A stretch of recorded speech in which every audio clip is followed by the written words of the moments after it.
Jesus é uma das raríssimas pessoas que tem a capacidade de olhar para o que todo mundo está olhando e ver o que qualquer um podia ver, mas não consegue enxergar. Enquanto todos olham e só vem um cego, porque querem definir a identidade de quem ele é, baseado naquilo que ele tem, Jesus olha para quem ele é, independente daquilo que ele tem. Jesus olha para ele e vê a sua humanidade. Completa para mim, por favor. Jesus olha para ele e vê a sua. Jesus olha para ele e vê a sua humanidade. Jesus vê o homem. O homem. O que chama a atenção em Jesus não é o que ele tem, é quem ele é. Jesus tem a capacidade de olhar para pessoas que só julgamos elas por aquilo que elas têm, e na verdade ele sabe quem elas são, independente de como elas estão. São poucas pessoas que têm essa capacidade. Você olha para uma mulher fazendo alguma prostituição em algum lugar, e a maioria das pessoas só vê o que ela faz, e passando por ela as pessoas dizem: ali vai uma prostituta. Pois por muitas vezes Jesus passa pela mesma prostituta e ele diz: ali vai uma mulher, porque ele não deixa de ver a deformidade daquilo que o inimigo está tentando promover através daquilo que a pessoa está fazendo, mas consegue ver que há uma humanidade ali, uma humanidade a ser resgatada, uma identidade a ser vislumbrada, uma vida a ser transformada. Você olha para alguém que faz uso de crack, às vezes é um menino, e você passa por essa pessoa e infelizmente a maioria das pessoas dizem: ali vai um viciado, ali vai um drogado, ali vai um cracudo. Jesus passa pelo mesmo menino e diz: ali vai um menino.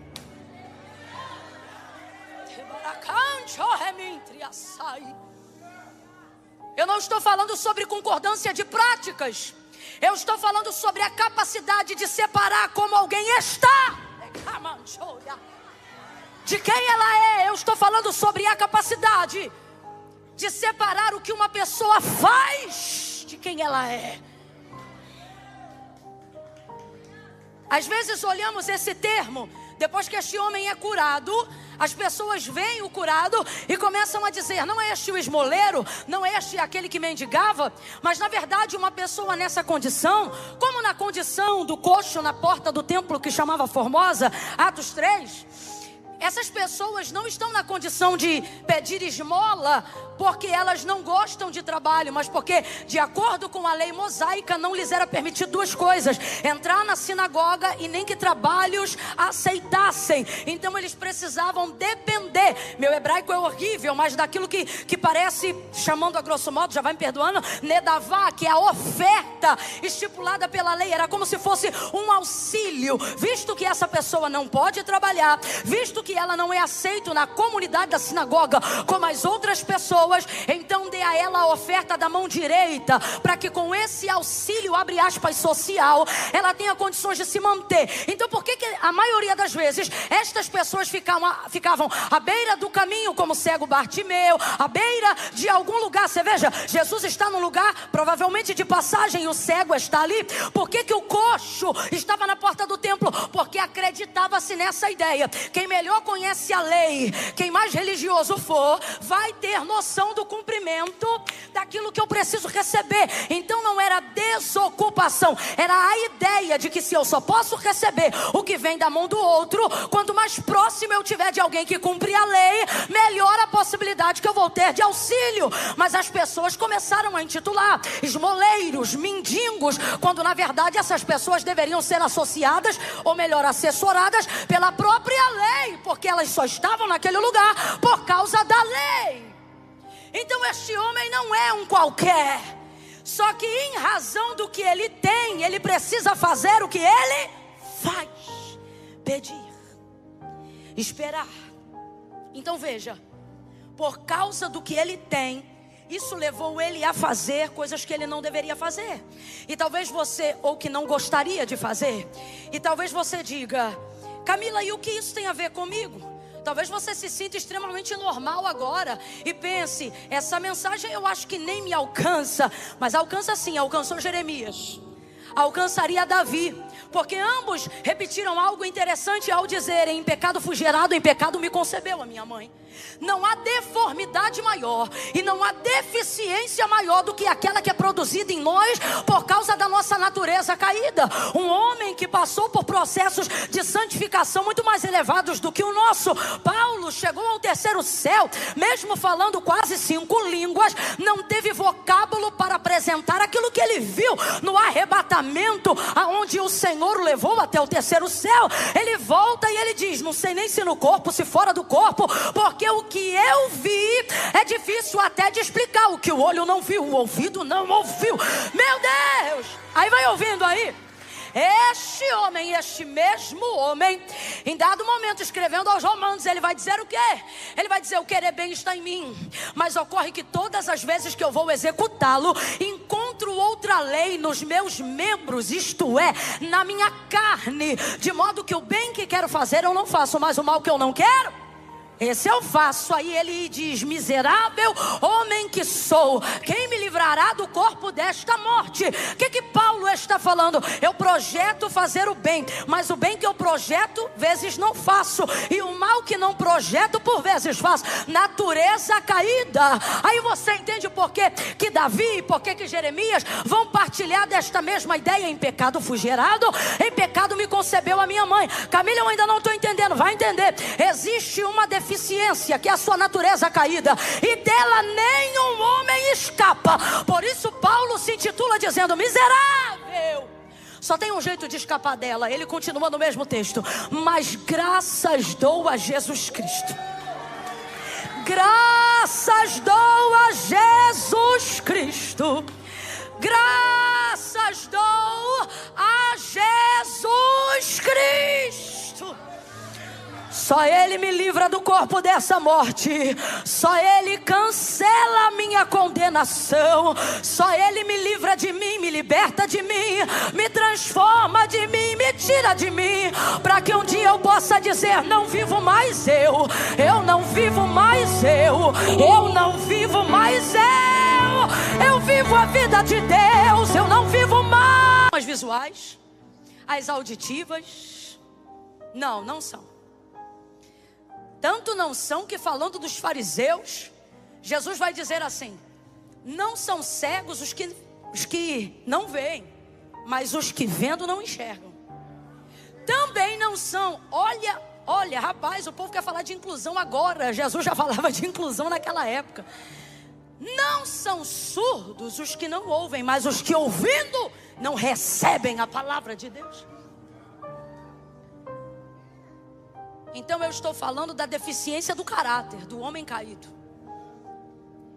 É isso que leva a gente a fazer o que não deveríamos fazer, e faz a sociedade olhar para a gente apontando só o que a gente tem e o que a gente faz, não conseguindo ver quem a gente é, porque o que a gente faz deforma a visão correta que as pessoas deveriam ter da gente. Agora, Camila, então o que Jesus faz? Jesus trata de quem você é. Acredite, Ele trata do que você tem. Porque quando Ele trata do que você tem, você corrige quem você é e deixa de fazer o que você faz. Eu vou ser muito honesta, diferente de algumas lideranças, você vai perceber que a liderança de Jesus não é uma liderança que define o que você tem que ou não fazer. A liderança de Jesus é uma liderança que define o padrão do caráter que você precisa ter no reino de Deus. E você, uma vez lúcido, uma vez liberto, uma vez cheio da palavra, tem clareza do que pode, do que não pode, do que deve, do que não deve. Ainda que às vezes alguém diga: olha, não pode tal coisa. Dependendo da intimidade, eu falava isso hoje à tarde com uma pessoa. Dependendo do que Deus está desenvolvendo com você, você não precisa nem que alguém diga pode ou não pode. O Espírito Santo que está convosco todos os dias, até a consumação dos séculos, Ele convence.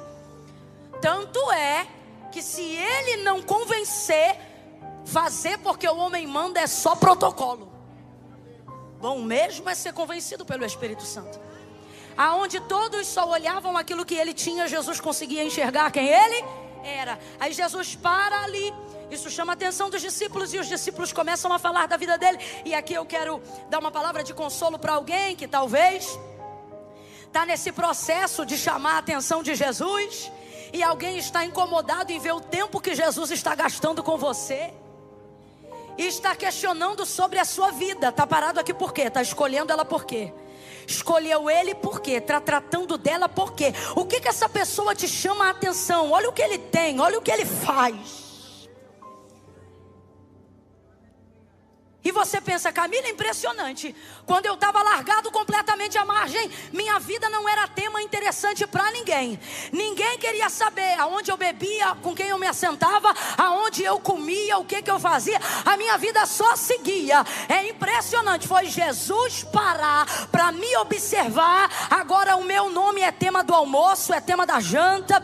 As pessoas querem saber quantas vezes eu vou para o culto, se eu estou certinho mesmo. Elas vão no meu Instagram para ver quem eu estou seguindo, para ver se eu estou fazendo tudo. É impressionante. Minha vida se tornou o tema do lanche, o tema da janta. O povo vai na pizzaria e não escolhe mais mussarela não. De um tempo para cá é só minha cabeça, são só minhas partes. Só querem falar daquilo que eu vivo, por onde eu estou. E isso abate a gente, porque quando a gente está distante de tudo que é santo, quando a gente está distante de tudo que é puro, quando a gente está na prática e no exercício das nossas deficiências e das nossas limitações, ninguém quer saber com que dinheiro tu paga a tua cachaça, com que dinheiro tu compra as tuas drogas, se a mulher que você tá é do teu casamento, do primeiro, do segundo, do terceiro.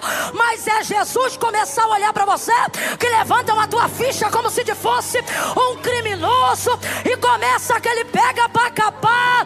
Daqui a pouco é marcação no WhatsApp, é print no direct, e você diz, gente, que houve?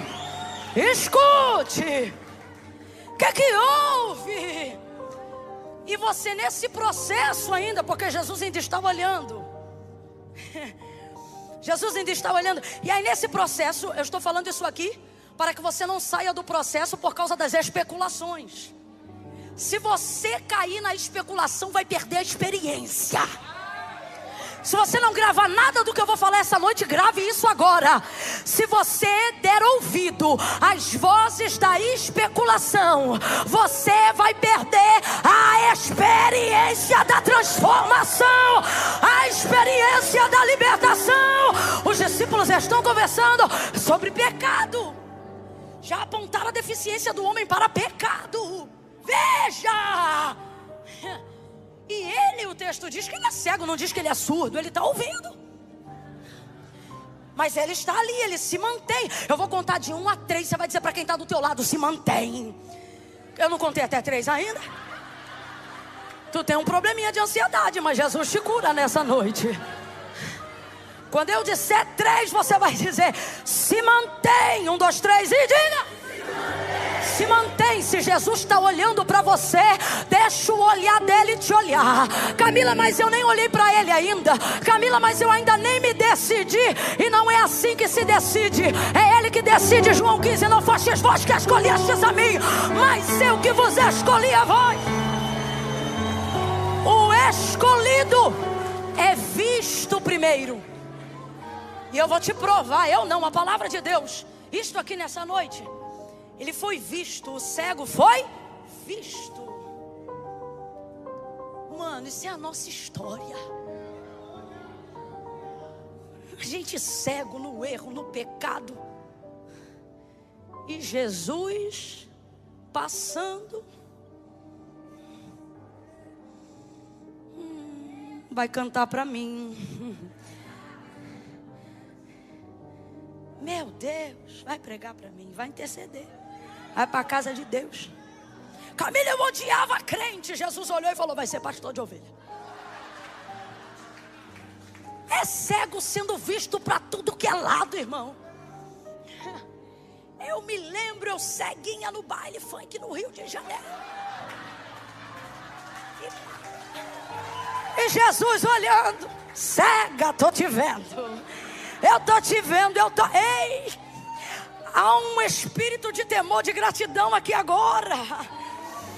Bota a mão no seu coração e agradeça, porque Jesus te viu quando tu ainda era cego. Jesus te viu quando você não enxergava nada. Ainda bem que Ele me viu, Ele me viu. Oh, Ele me viu. E o olhar de Jesus chama muita atenção das pessoas, principalmente das pessoas que já estão com Ele, porque elas querem defendê-lo, elas querem protegê-lo, elas atacam primeiro para perguntar depois. E às vezes, quando estamos sobre o olhar de Jesus, também alcançamos o olhar dos especuladores, que nesse caso aqui, nesse contexto, são os discípulos querendo fazer da vida do cego tese teológica. Porque é impressionante. É impressionante, é como eu estou dizendo, quando você está fora do contexto de Cristo, ninguém quer saber de nada. É você entrar, deixa eu ver com o que ele trabalha mesmo. Será que esse dinheiro é lícito?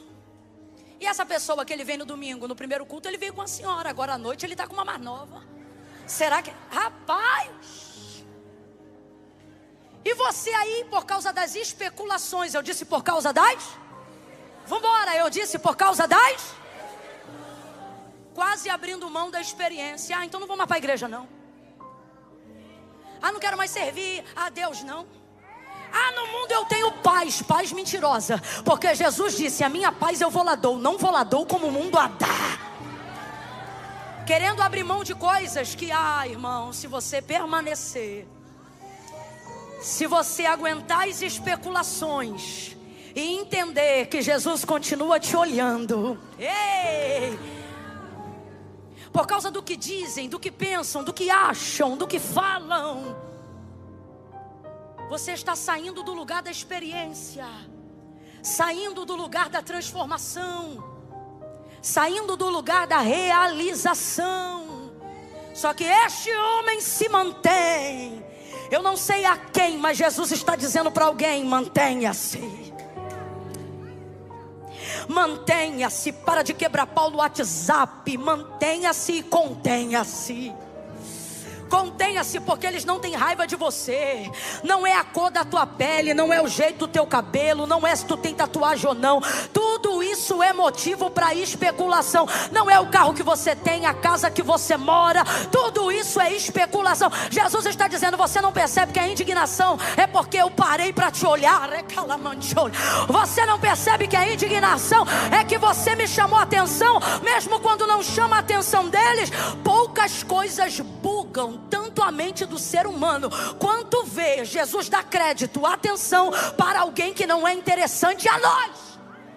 Vamos falar a verdade, igrejinha de Jesus.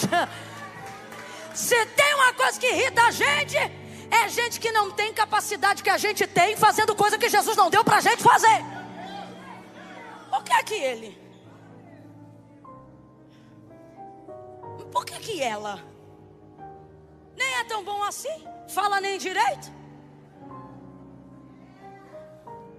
Aquele jeito que se veste, e olha como fala.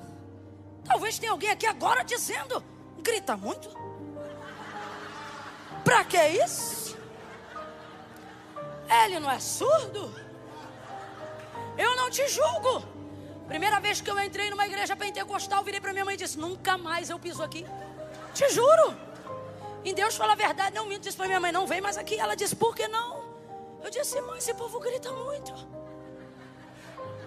diante de Deus. Parece que eu vejo Deus olhando e vai: você achou? Se tem uma coisa que inquieta a gente e faz a gente começar a querer especular sobre a vida de quem Jesus está olhando, é perceber que neles não há nada que nos chame a atenção. Então por quê? Alguém tão importante está olhando para alguém tão incompetente? Por quê? Alguém tão maravilhoso está olhando para alguém tão sem graça?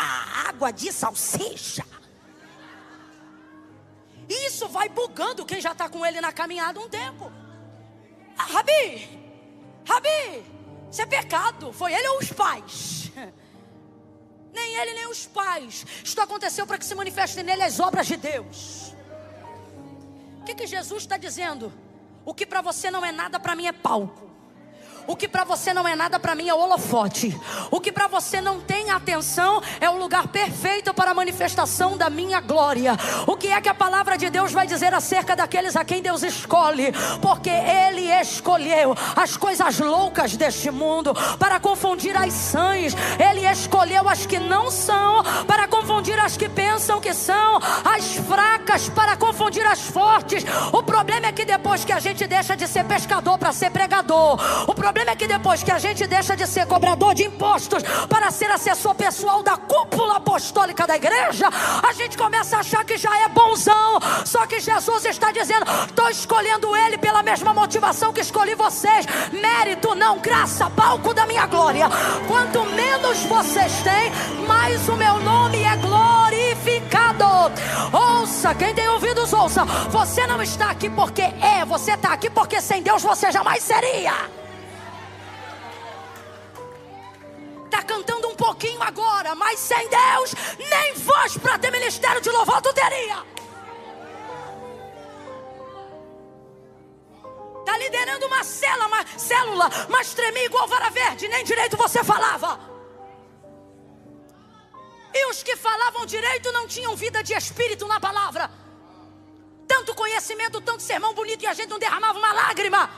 Deus pegava a Jureminha falando Jesus e o coração do povo chorando. E era Deus botando o escriba sentado para dizer: minhas palavras são palavras de vida.